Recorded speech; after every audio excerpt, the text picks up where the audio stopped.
Thank you, Dato' Sri. I now invite President Rodrigo Duterte. Excellency. Thank you, Mr. Chair, Your Majesty, Excellencies. I met Her Excellency Daw Aung San Suu Kyi several times in the previous ASEAN Summit. She has always had a calm aura around her, embodying the inner strength of her people. I met Senior General Min Aung Hlaing during my official visits to Myanmar in 2017. He represented the military strength of the junta government, which now runs the country. The whole world now watches ASEAN. Countries have issued statements or some proposed sanctions against a member of our ASEAN family. The UN Security Council and the General Assembly also strongly condemned the crackdown on peaceful protesters and civil society. They called for the immediate and unconditional release of arbitrary detainees and to end such restriction on the freedom of expression.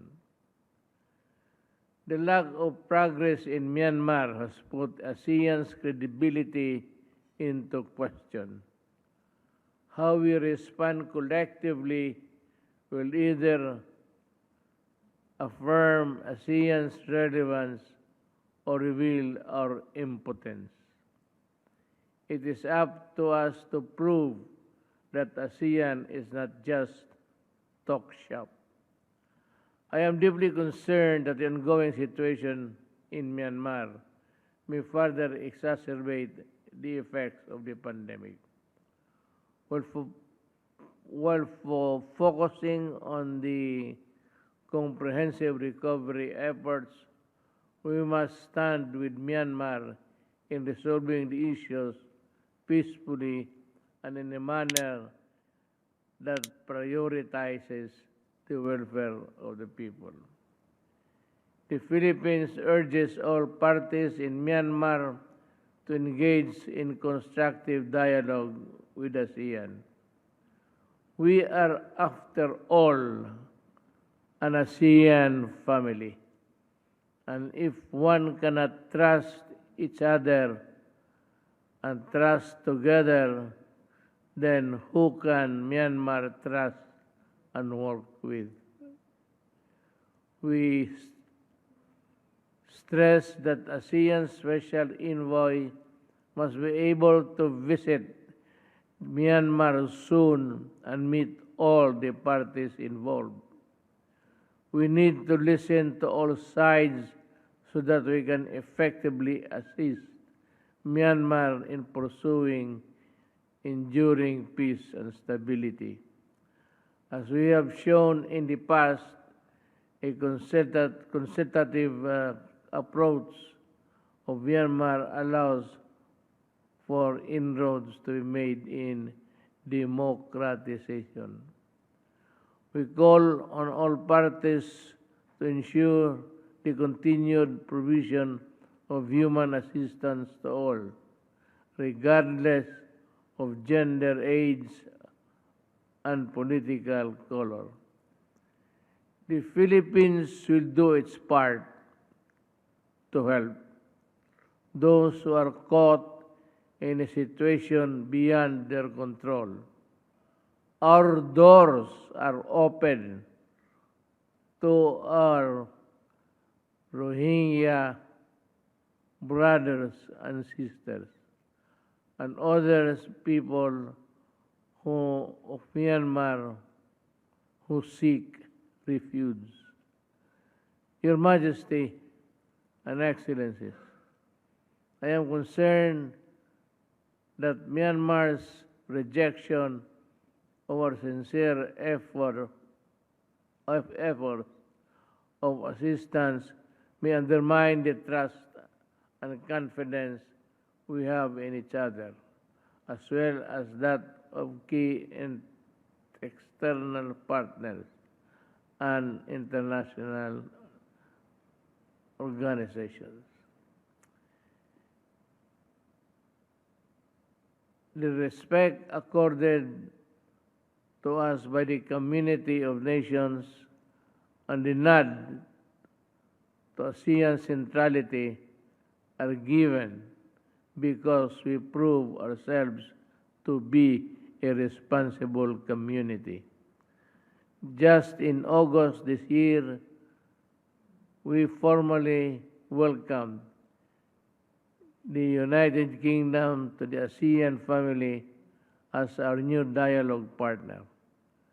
There are more countries seeking sectoral dialogue partnership and deeper engagement with ASEAN. Our countries are developing their own strategies to synergize with the ASEAN outlook on the Indo-Pacific. This interest may, however, be dampened by the prolonged stalemate we find ourselves in. It has been 6 months since the ASEAN has agreed to the 5-point consensus, yet nothing human assistance appears to be the only tangible progress achieved so far. It would be difficult to hold external partners accountable to the principles of the AUIP when ASEAN itself does not and cannot observe them consistently. As the new country coordinator of ASEAN-EU dialogue relations, the Philippines is committed to enhancing relations with the EU across all pillars of ASEAN. With the theme 2022, Building the Future Better, we propose that we focus on the maritime cooperation, digital technologies, cybersecurity, and biodiversity, migration, and pandemic response. Finally, Your Majesty and Excellencies, in the face of new multilateral arrangements in our region, we need to be wary of developments that may derogate the primacy of ASEAN and ASEAN-led mechanism. ASEAN must remain at the center of the evolving regional architecture, but we have to earn this by exercising real leadership and delivering results. As I have said before, the South China Sea will be a continuing strategic challenge for ASEAN for many decades to come. It is vital that we remain united in pursuing for a South China Sea of peace, stability, and prosperity, in accordance with UNCLOS and the 2016 Arbitral Award. We have come a long way keeping the peace and promoting prosperity in our region. We must not allow those with divergent interests to make our efforts fail. Thank you.